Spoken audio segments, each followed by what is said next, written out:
this demonstration, we will be learning about git stash. Now, let us understand what is a git stash. Git stash is like a temporary shelf. Any changes that you have made to a working copy, and if you want to save it for a temporary purpose, then you can use the git stash. Now, stashing is very handy if you need to quickly switch the context and work on something else, but your mind or in your midway you want to go through the code changes that you have done and you want to come back. It's very easy. Now let us see how we can apply the stashing technique to make our work productive. Now for example, the git stash command takes your uncommitted changes. We should be very careful here. It only takes the uncommitted changes, both staged and unstaged, saves them away from a later use, and then reverts whenever you want a working copy. Now let us go ahead and see how we can apply the status and stash. Now with git status, it is very clean. So I don't have any modified file. Now what I'm going to do is, let me go ahead and modify one file. Maybe for example, I have file called my feature.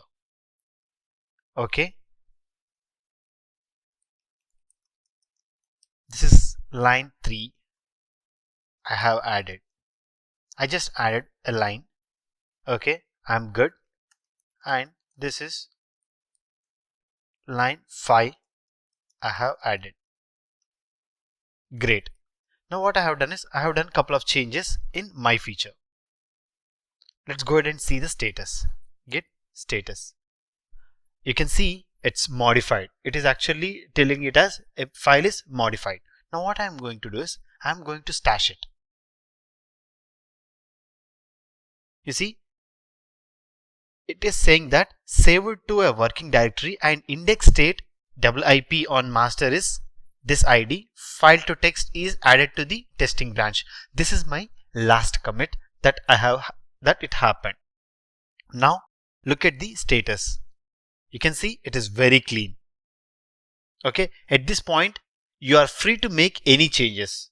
You can create n number of commits, switch the branch, perform any git operation. It's absolutely possible. Now how do I go ahead and reapply the stash? For example, again let me go ahead and check status. It's clean, it's very good. Now let me go ahead and apply the stash. Now before I apply the stash, let me do some changes and then reapply the stash to make it clear. Okay, for example, let me go, as I have stashed, you can see line 3 and line 4 are not there. Now what I will do is I'll go ahead and add line 2. Okay, you can see git status. This feature is there. That's absolutely fine. Now let me go ahead and apply. Now the stash is applied. Do the git status. You'll see it's still in the modified state, but you should see the real file. Now this is still my line 2 only. Okay, you know what is the problem? Because I have already done the changes. Okay, I did not commit. As I said, it works on the committed files very rigorously. Now for example, I have stashed it, but I did not apply it. For example, your local changes to the following files would be overwritten by merge. Now please commit your changes or stash them before you merge. Now if you look at this error, we have ignored that. Now let's go ahead and do it.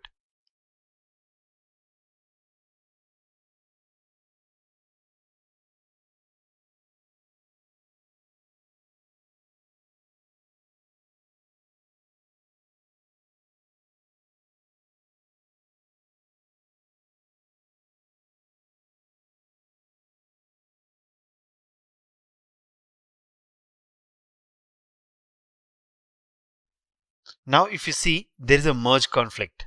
Why there is a merge conflict? Let's go ahead and see. You can see that there is a merge conflict. So this is my feature, updated stream. This is my line 2. This is line 3. I have added line 4. So these are the stashed changes.